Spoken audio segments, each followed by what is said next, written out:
Yo, it's Kamal Daniels, and this is the Peng Sports Podcast. It is March 24th at 7:40 a.m. How are you all doing this week? It's Wednesday, hump day. Let's get through this, man. Almost 2 to 3 more days, however you look at it, to get through the week.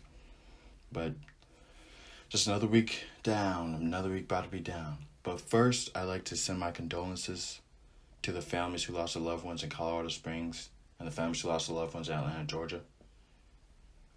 To gun violence, I don't have the solution to gun violence, and I won't give you a solution to gun violence. But I do know that life is precious, and this can be a cliche, but you gotta spend every moment on this earth. You gotta cherish it because you never know when it's your time to go. And if you're in a dispute with someone in your family or in a dispute with someone, one of your friends, send love. Tell them that you love them. Text them and tell them, hey, it's not that big of a deal. It's probably not that big of a deal, and let's keep pushing and move past it. So, and also tell yourself that you love yourself, because you don't want to leave this earth telling yourself and not loving yourself. So love yourself. And shifting to some more somewhat bad news. Rest in peace to Elgin Baylor. One of the first African American players to play in the NBA. Without him, there's no Magic Johnson, there's no Michael Jordan, there's no LeBron James. He really showed Caucasian people, that African Americans were capable and competent to play in the league. He was the first pick in the 1958 draft. Across his career, he averaged 27.4 points, 13.5 rebounds, and 4.3 assists a game. He's one of those kind of players, sort of like a Vincent Jackson that we talked about in episode 2, where he could play in almost any era, the 80s, 90s, now, 00s. When you average 27.4 points and 13.5 rebounds, you're great. And great players, I believe, can play in any era. It doesn't matter who's the competition, or if it's different rules or different whatever. If you're great, you can play in any era. And I believe Elgin Baylor is one of those players who could. So sending my condolences to him, his family, and giving my thanks to him for giving a platform for people like me and people like LeBron James, so I could and other African American players. So thank you, Elgin Baylor. But anyways, let's get into somewhat the escape. The reason why this podcast, why I have this podcast, is this escape. And sports, I believe, is a great escape. Is a great escape. March Madness. This is why I say March Madness is the greatest annual tournament or competition, postseason competition in all of sports.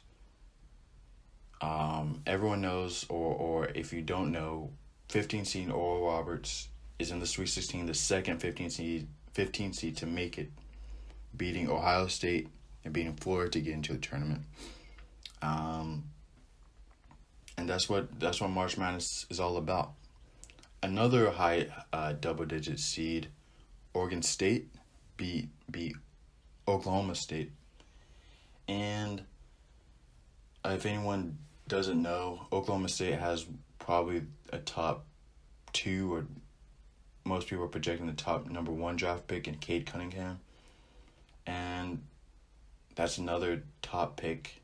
Top picks don't usually do well in the tournament. They don't. If you're the guy, unless you're surrounded like Duke and Kentucky, I believe in the 15 or 16 season, is or March, or not March Madness, or the Michigan Fab Five, I don't think that you have a chance to go deep in the tournament, because it's tough for me to believe that there's a 4-year senior who's never made the tournament, and you're this freshman who's probably going to be the number 1 draft pick.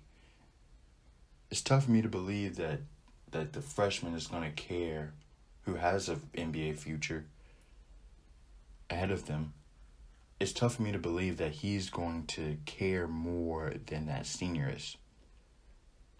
And you know, I don't know his competition level. I don't know what they believe, but it's just tough for me to believe the seniors. Some of these guys have never made the tournament. This only chance for the tournament, the last chance to play in front of their family, because most of those guys are gonna go over to Europe and play.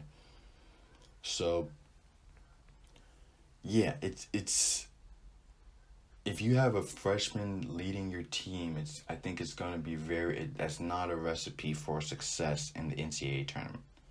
Than a guy who never made the tournament, constantly loses to teams, doesn't play on a great team, and then his senior year he finally makes a tournament.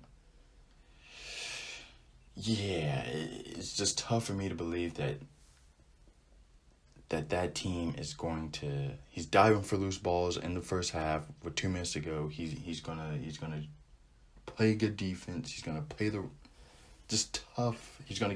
It's just difficult for a guy like Cade Cunningham to give more effort.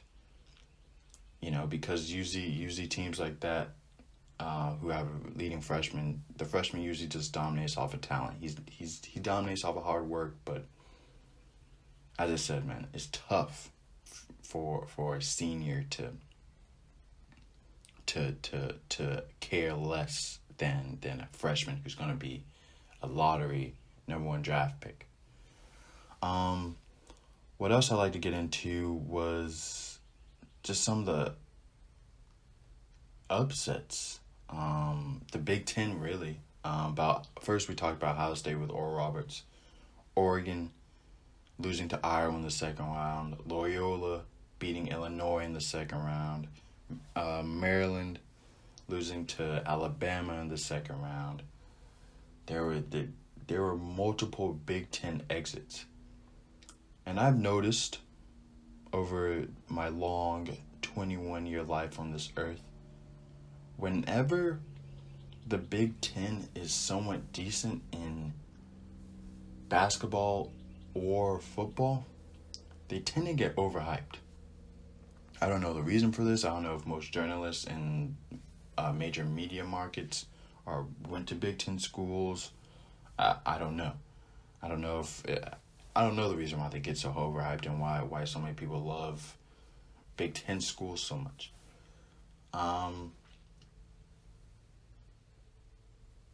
Yeah. I remember the one time where the Big Ten wasn't overhyped, and that was the first playoffs with Ohio State. And they had Cordell Jones as the quarterback. And Ohio State was just sort of a fill-in team. They weren't really supposed to make the playoffs that year. You know, they were, but Alabama was going to win a championship that year. Everyone knew. And Ohio State won the national championship that year. A year where they were undercut and undersold. They won the national championship. So I believe Big Ten fans should undercut their teams, undercut their guys, their basketball teams, so they can win national championships. Because every single time they're overhyped, it leads to disappointment. But I like upsets in basketball. I like upsets, but to a certain extent, it gets a little old to me. I do believe that. I don't know, man. I just like consistency, really. I like when 1 and 2 seeds make it. And this tournament was almost about to get a little bit too weird with the too many upsets, too many high seeds going through to Sweet 16. Which I guess for some people is great.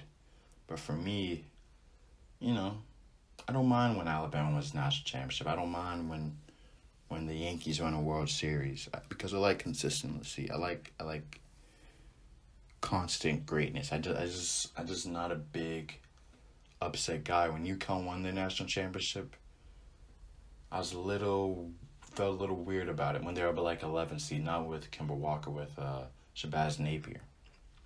I was sort of, I didn't like it as much, but hey, that's not for me to decide. But I have to give a shout out to my favorite game in the tournament so far, Houston versus Rutgers. Just a really good game. Teams on both sides making plays. You know, I don't really like, the games with big comebacks. They sort of had a big comeback, Houston, but in this game, both teams were just playing really well. And those are the best games by far in the tournament. Both teams are playing well, and you sort of at the end of the game, you're like, wow, that team didn't really deserve to lose that game. Rutgers didn't deserve to lose that game. They played really well that game, but Houston prevailed, and congratulations to Houston making to the Sweet 16.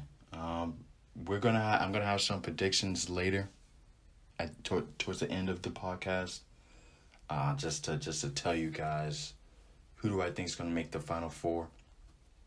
Oh, and my pick for history, Gonzaga made it to the Sweet 16, so that's a good thing. So yeah, let's get into some more basketball, but let's get into professional basketball. LeBron James hurt. Another one of my MVP candidates out. As soon as you start to share your opinions publicly, I feel like you all of a sudden become a jinx. Joel Embiid got hurt. Now LeBron's hurt. And for the Lakers, I think now than ever they have to make some kind of trade.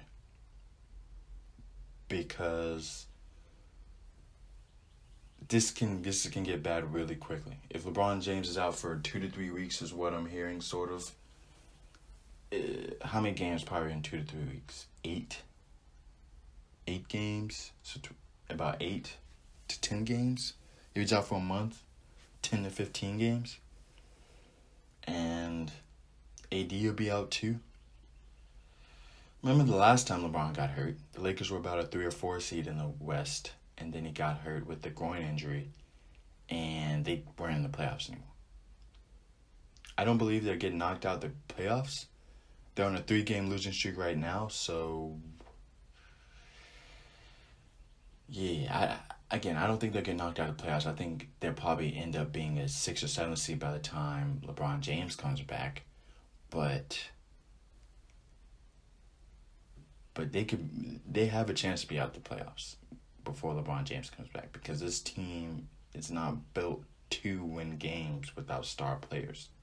They build the team around LeBron James and AD, so they can win, so they can complement them perfectly. No one's there to be the alpha dog. Dennis Schroeder's a great player, a good player, but alpha dog, I don't know. But I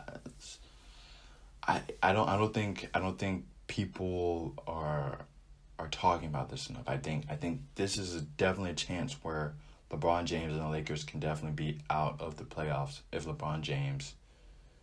they don't make a good trade, if they don't get Andre Drummond or LaMarcus Aldridge or Miles Turner, to add to that role playing system just to help with bodies.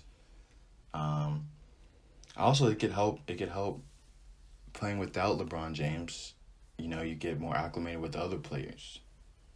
And I believe when LeBron James comes back, it's going to be easy adjustment period for the new player. But I think to get to know the other players' games, because I believe when you get traded, you get more acclimated to the star players, and you don't really know the role players when you get traded in the middle of the season. So it could be a benefit, but I definitely think the Lakers need to make a push, because I don't think that this is bigger than I think we're making it. The Lakers have a genuine chance of not making it, becoming a lower seeded West team without LeBron James. I think they with LeBron James being injured, their fifth is going to become a 5th seed in the West now. So, it's going to be very interesting. It's going to be a very interesting end of the season, if I do say so myself, with LeBron James and all the other West teams and the super difficult West apparently, according to everyone. And you guys know how I feel about it. If you guys listen to the last podcast, I don't think the West is too much better than the East. But Lakers need to make a trade. I think Celtics need to make a trade. The Nets probably gonna make a trade. Gonna make some moves. The Heat may make a move. It's gonna be interesting. Little trade deadline. Trade deadline is March 25th. 3:00. No credit for late work. No credit for late work. 0. If you submit at 3:01, you're gonna get 0 on this assignment. This is how it is. You've known this since the beginning of the season, and I hate to break it to you. 0 for late work. No credit for late work. But anyways, just giving you guys a little insight of how college professors are. Yeah. But anyways, to stay on the West Coast, I want to talk about a team in the NFC West. And this is a team who I've talked about probably almost every episode of this since the beginning of the podcast.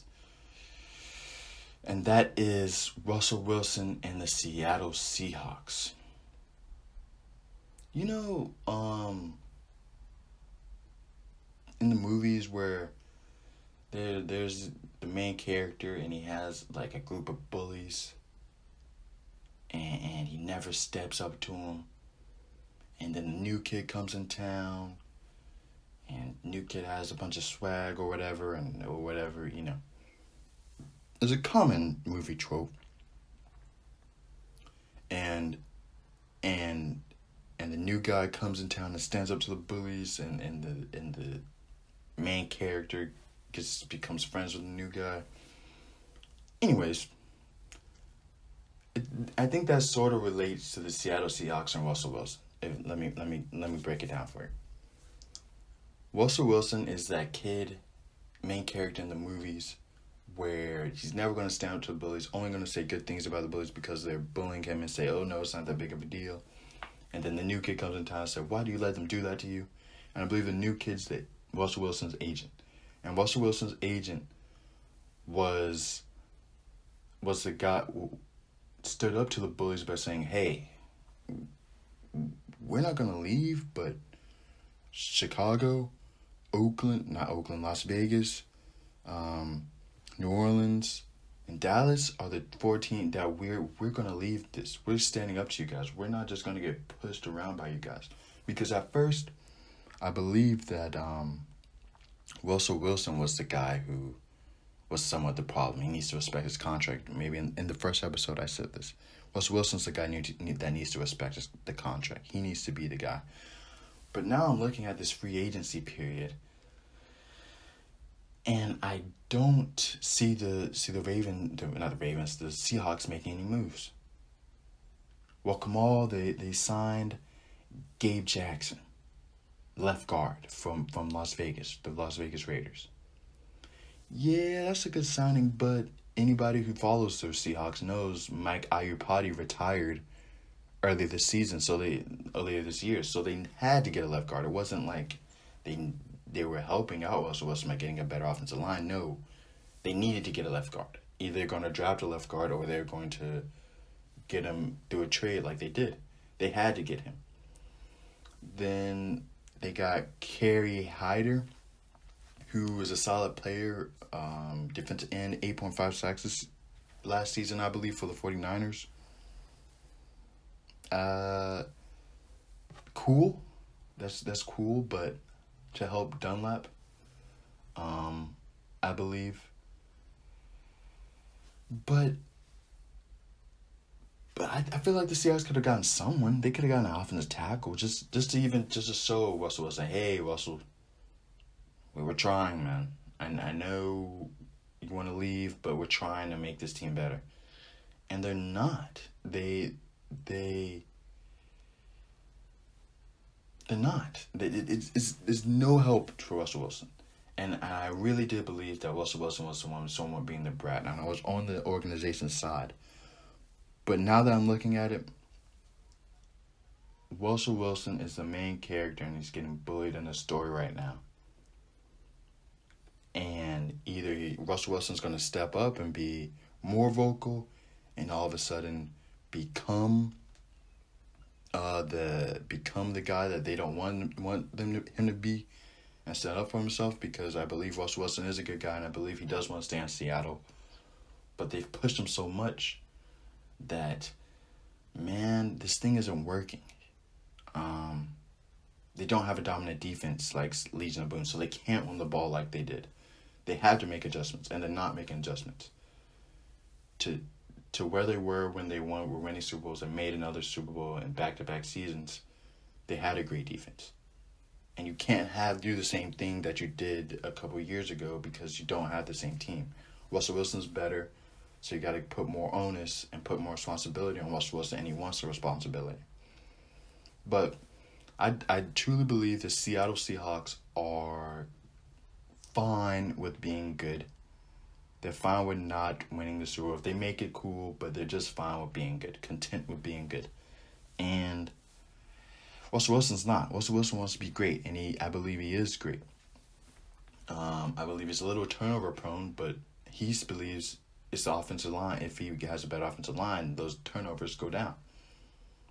And I just don't see any initiative. And this was all sparked by me seeing the Cardinals getting better by signing A.J. Green. The Rams making moves, during the offseason. The Rams could just re-sign players because they made moves with Matt Stafford. The 49ers signing Trent Williams, 6-year, $138 million contract, the highest paid offensive lineman ever, I believe. Let's give a round of applause for Trent Williams. Congratulations, man. But I'm looking at it and they could have gotten Matt Wheeler from Pittsburgh. I believe they had around 15 point something million, maybe even 16 million in cap room. And the Rams had a 3-year, $21 million contract with him, and they could have the Seahawks could have afforded Matt Wheeler, if that's how you pronounce his name. Please forgive me, I pronounced your name wrong, Matt. Right tackle. Just show that you're trying to get better. Show Russell Wilson some initiative. Show him that, hey, man, we tried, but it's just not working out. And I believe Russell Wilson's the kind of dude that understands that kind of thing. Hey, man, just didn't work out. But these guys are on my side. These guys are trying to help me out. But anyways, let's get to another disappointment. I over the weekend, it happened, I believe, Thursday. So, I believe, or it was Wednesday. But Tottenham Hotspurs lost to Dinamo Zagreb in the Europa League. Spurs had a 2-0 advantage on aggregate. And they ended up losing 3-0, so they lost 2-3 on aggregate. They beat Aston Villa this weekend, but you're supposed to be Dinamo Zagreb. You're up 2-0 up, and you let them come back 3-0. And that's coaching, I believe. Inconsistency. Up and down, up and down, up and down. You coaches are supposed to help you reach your potential and keep that potential. Because Tottenham reached that potential with Mauricio Pochettino, where they reached it. But the problem was they couldn't keep the consistency. And Jose Mourinho is doing the same thing Pochettino did. This Tottenham team can't keep the consistency. Maybe it's the players, but I believe it's the coaching. Because there's no way Harry Kane and Son should be playing in the Europa League anyways, let alone losing to Dinamo Zagreb and losing in that fashion. It's just sort of a disappointment. Sort of, if I was a Tottenham player, I'd be embarrassed. I want to leave. If I was Harry Kane, I don't want to stay in Tottenham. This team's not may not make Europa League. West Ham's gonna make Europa League, Champions League before we do. They beat Aston Villa, but it still doesn't look good for Tottenham. I believe Jose Mourinho needs to move on. I think he is built for the international game now. I think he would be a phenomenal international manager if he coached Portugal, if he coached Spain. That's what I believe. But I do believe he's a solid manager. But I think he's going to have to get into a system where he has sort of absolute control. Because at Tottenham, I don't believe he has absolute control. At Manchester United, he didn't have absolute control.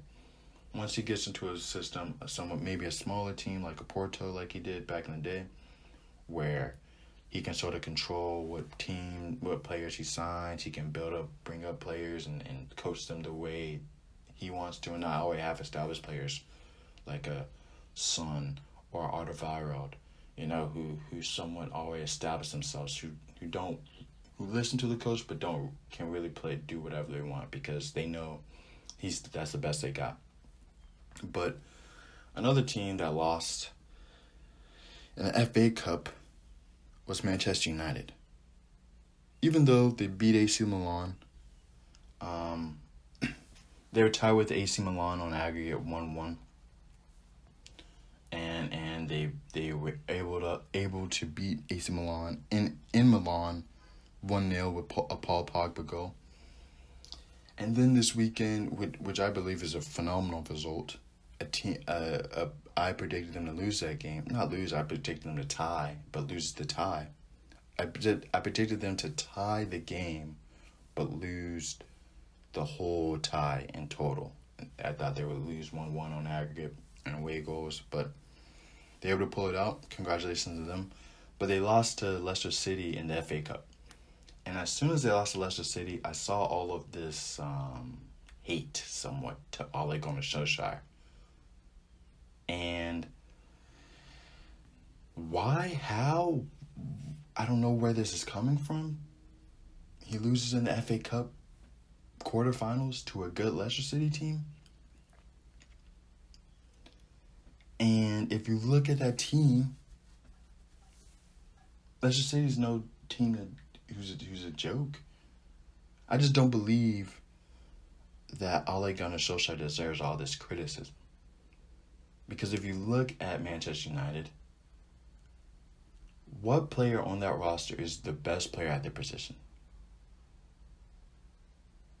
Maybe Bruno Fernandes, but I believe for center attacking mids, for cams, Kevin De Bruyne is a better player.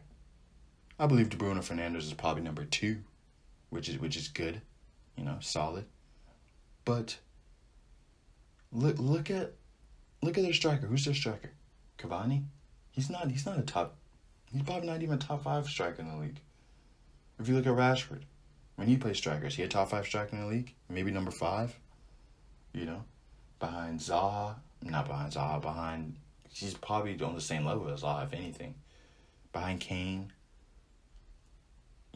behind when Bobby Firmino's healthy, when Jimenez is healthy, when he's probably on the same level as Warner. He's not better than Jamie Vardy. He's not better than Aubameyang.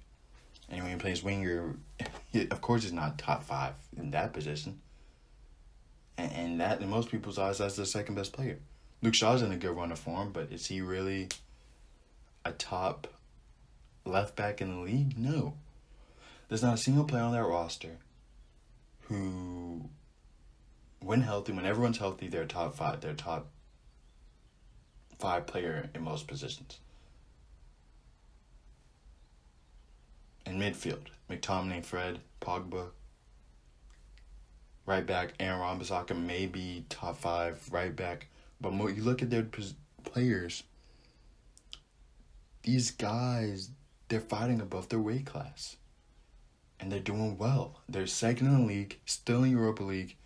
This is where this Manchester United team is. They act like this Manchester United team is a 30-year-old experienced team. Okay, if they're 30 years old and everyone's in their peak, everyone's in their prime, then okay, maybe I would say, yeah. This team should be in Champions League. This team shouldn't have lost less than the FA Cup.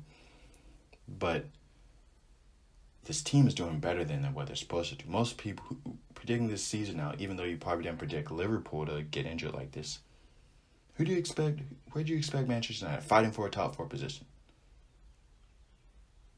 And even with Liverpool not being in the running, Chelsea's fighting for a top 4 position. West Ham is fighting, and God, there's another team in there that I'm just forgetting. Chelsea, West Ham, and Leicester City. 2 that they lost to. They're going to make Champions League, and they have a good chance of winning Europa League. That's a good season, in my opinion. Maybe not to you. Maybe you expect them to be like the old Manchester United, which this is probably the best they've been after Sir Alex Ferguson. Maybe you could say the year with Jose Mourinho, where they won 3 trophies, but this team is playing better than they have, in my opinion, since Sir Alex Ferguson has retired, and I think they deserve a little bit more respect. I mean, let's look at this. Spurs are in the Carabao Cup Championship, right? Against Manchester City.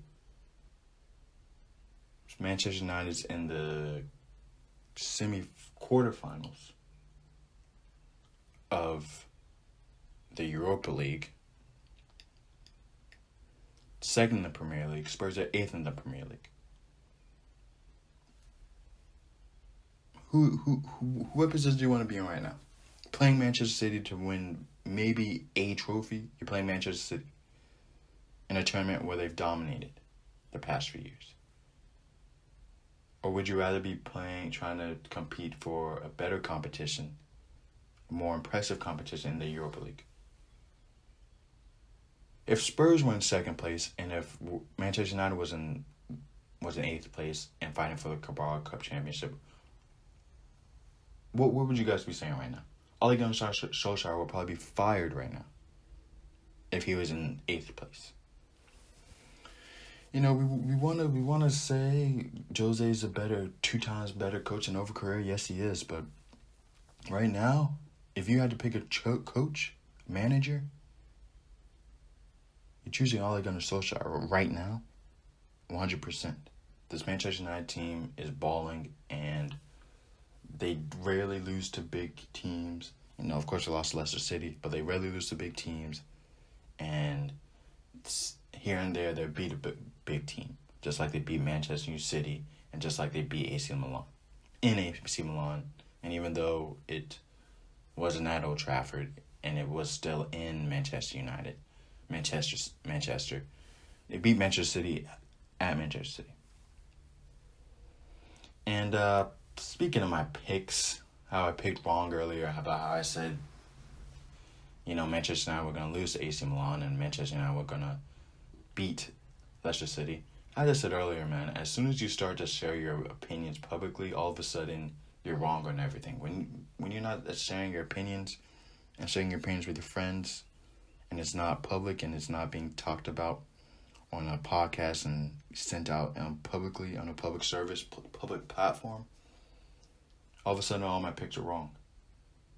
Even though I didn't fill out a bracket before the games, Illinois is probably going to make the Final Four. Iowa's probably going to make the Elite 8. All of a sudden, AC Milan loses to Manchester United. Chelsea, as I said last week, beat Atletico Madrid, and they beat Sheffield United in the FA Cup. But it's Southampton. No, Southampton played Bournemouth. I got that one right. I got the Man City one right too. But yeah, man, it's a tough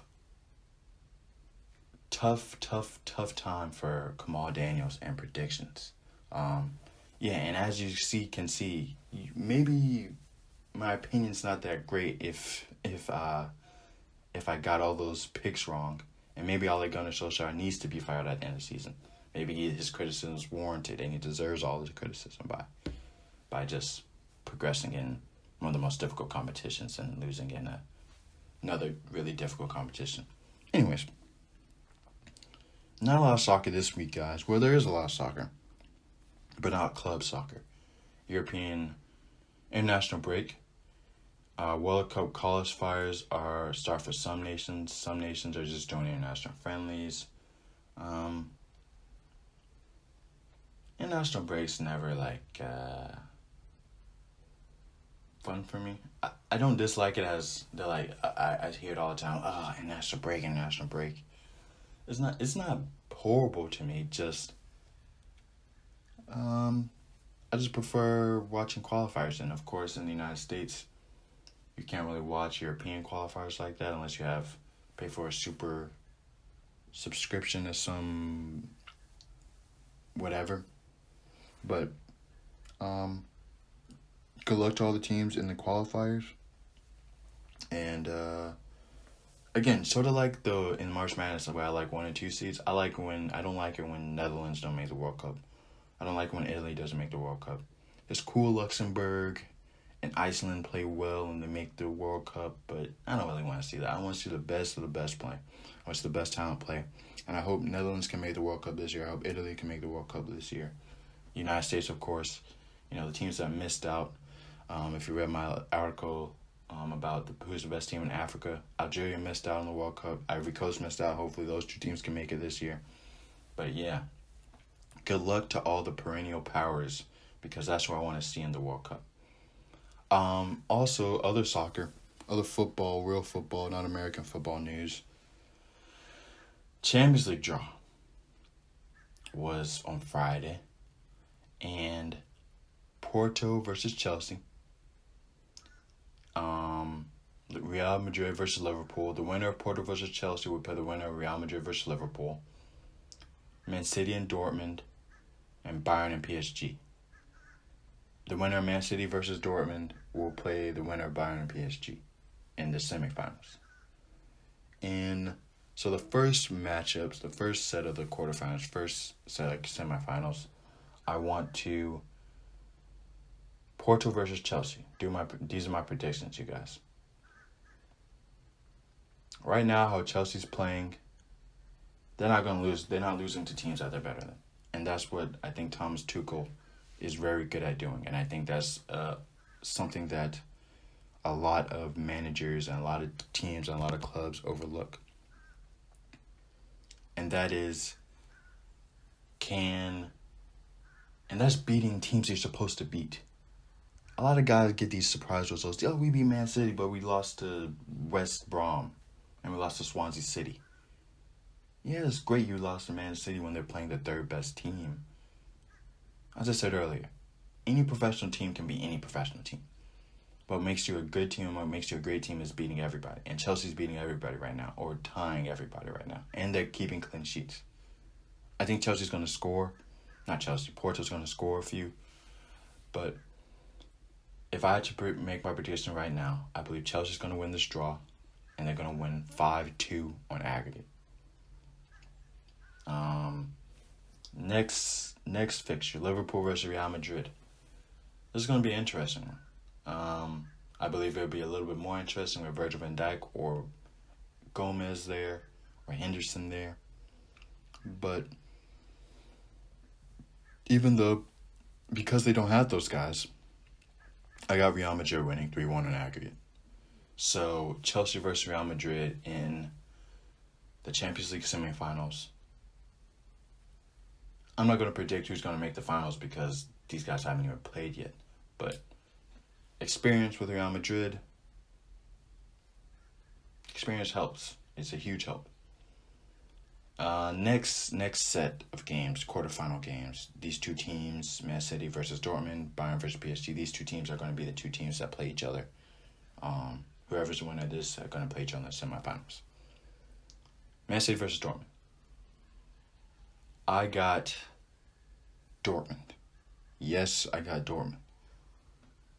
It's Man City, man. It's Man City.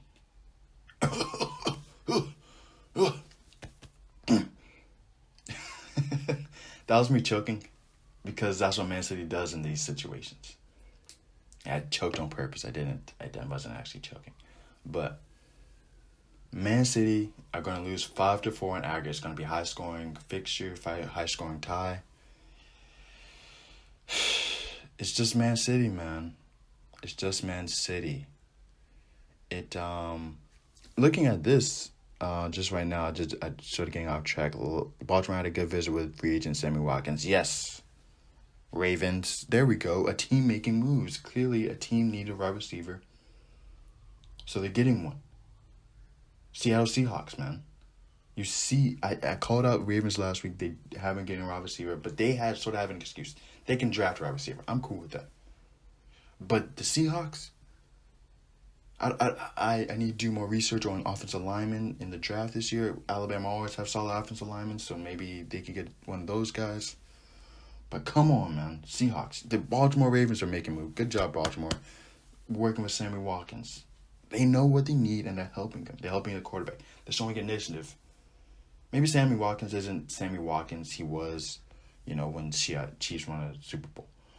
But you're showing your quarterback, Lamar Jackson, hey, we're invested in you, and we want you to stay. And that's all you can ask for, man. That's all you can ask for. Anyways, let's get back to it. Let's get back to the Champions League draw. Man City, I got Dortmund. Because Man City know how to choke. They're very good at underperforming against teams like this. Last year, Lyon. Year before, Spurs. Year before, Liverpool. Even though Liverpool was a solid team, they made Champions League final. Spurs made the Champions League final. But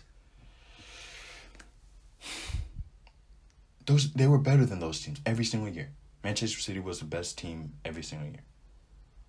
That was the year where I believe one of those years they almost got 100. They may have got 100 points in the Premier League.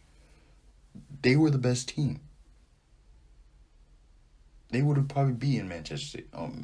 They beat Liverpool 10 out of 10 times. Not that year, technically. But they beat Spurs. They literally played Spurs in the Premier League, and they beat them. I remember that. But, hey, man.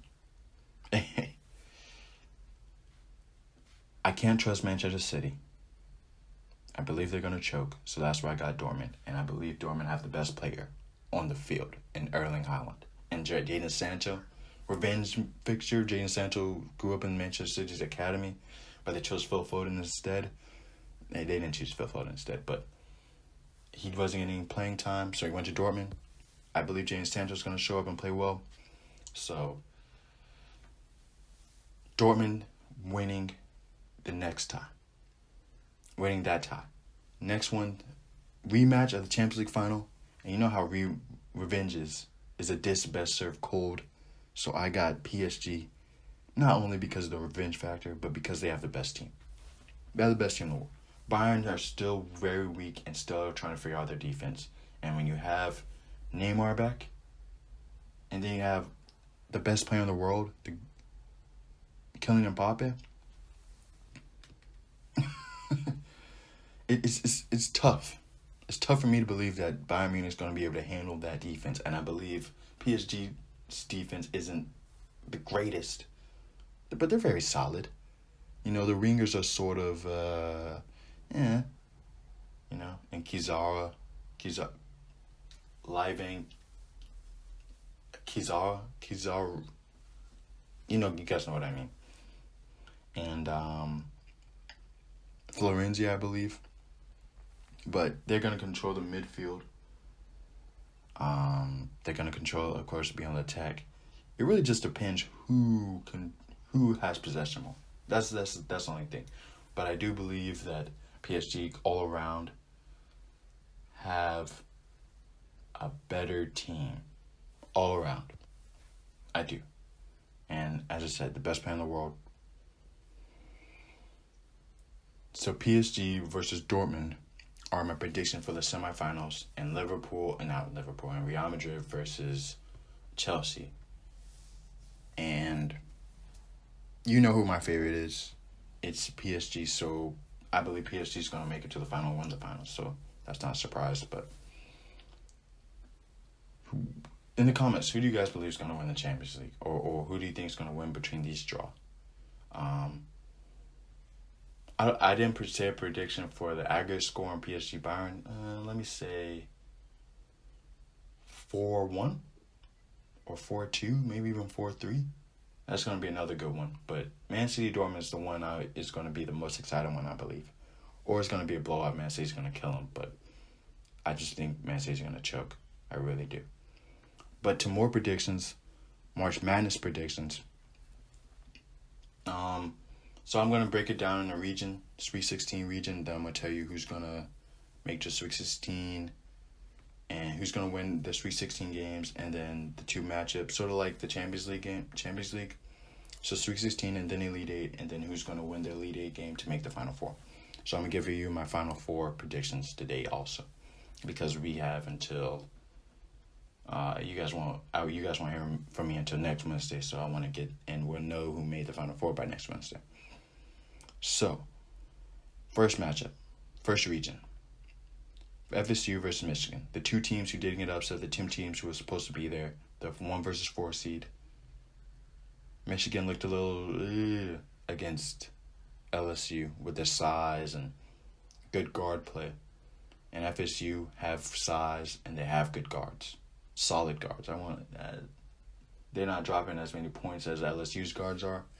But FSU versus Michigan.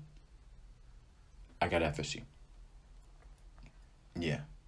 Size, always choose size. Every time in this tournament, you choose size. You saw it in Rutgers, Houston. Houston was just a bigger team. That's a reason why they won that game. A key reason why they won that game. Because they were just bigger. Getting offensive rebounds, getting extra possessions. So I got FSU to beat Michigan. And they lost to Michigan, I believe, in 2018. And where Michigan made the finals against Villanova. I believe. Actually, I'm pretty sure I know. It could have been 2019. No, it was 2018. 2018. So, and again, revenge is a dish best served cold. UCLA versus Alabama. I got UCLA. UCLA is hot. I just think UCLA is the better team. And UCLA versus FSU. FSU is going to make it to the Final Four. Maybe this was a down past 4 years or past few years. It's been a down season for their football team. But it's been up for the basketball team.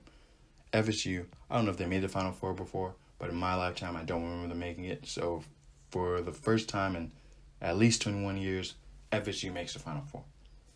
Next region, USC versus Oregon. USC, again, size.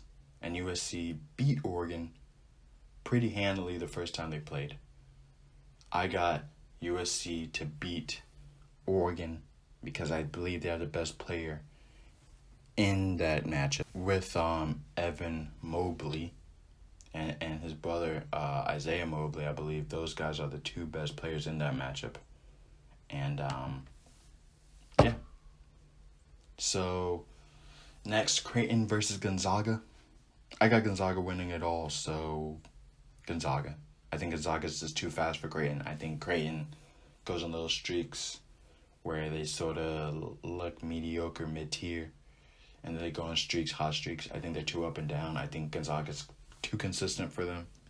Gonzaga, their highs may not be as high as Creighton's, but their consistency, I believe Gonzaga is going to make it. It's going to beat Creighton and beat USC because I think they can sort of combat the Mobley brothers, and I think they have better guard play and Jalen Suggs. So Gonzaga to the Final Four. So far, FSU making the Final Four in my opinion, and Gonzaga is making the Final Four. Next region, Oral Roberts versus Arkansas. Either this game will be the best game of the tournament, or this will be the worst game of the tournament. I got Arkansas because I just think the magic somewhat runs out on Oral Roberts. I think Arkansas is going to be a little bit too big for them. Even though Ohio State was big, I just believe Arkansas can throw bodies. And I think they are going to. I think Oral Roberts has somewhat been out coaching the teams they play. Out coach Florida, coach Ohio State. I believe this Arkansas team is going to prevail through and beat Oral Roberts and end their Cinderella story. Sadly, you can hear in my voice how disappointed I am with Oral Roberts losing. Next matchup,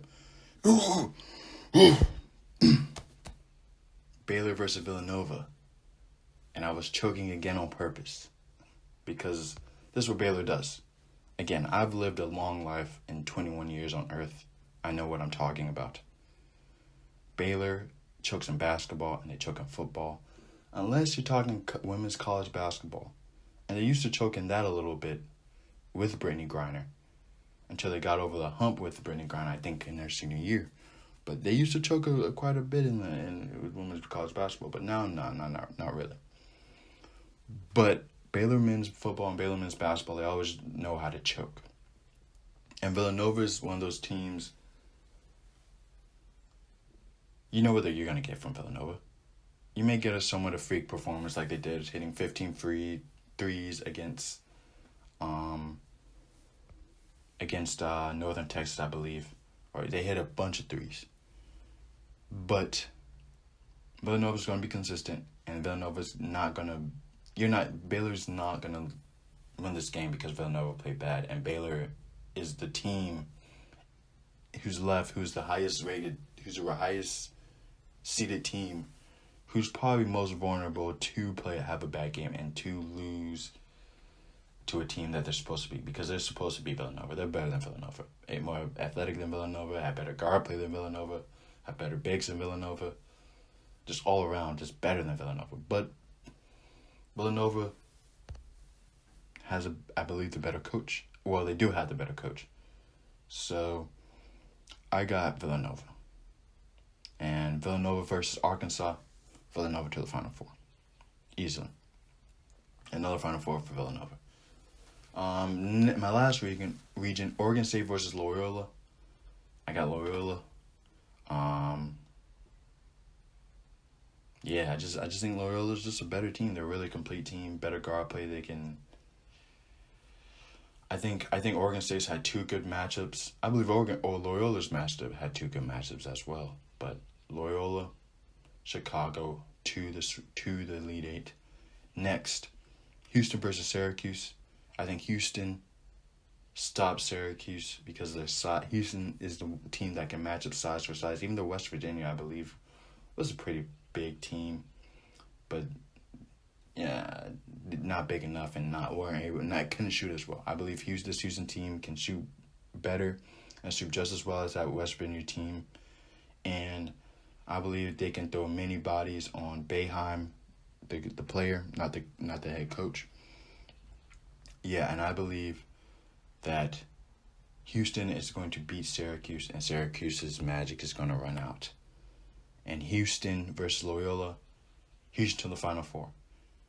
I believe whoever wins the Houston versus Syracuse game is going to make the Final Four. I don't. Whoever wins that game's Final Four, I believe. So Syracuse win Final Four if Houston win Final Four. That's about it for today, you guys. Thank you for listening to the Peng Sports Podcast. Just want to reiterate what I said earlier, man. It's a common saying, a cliche saying. The grass isn't always greener. Over the.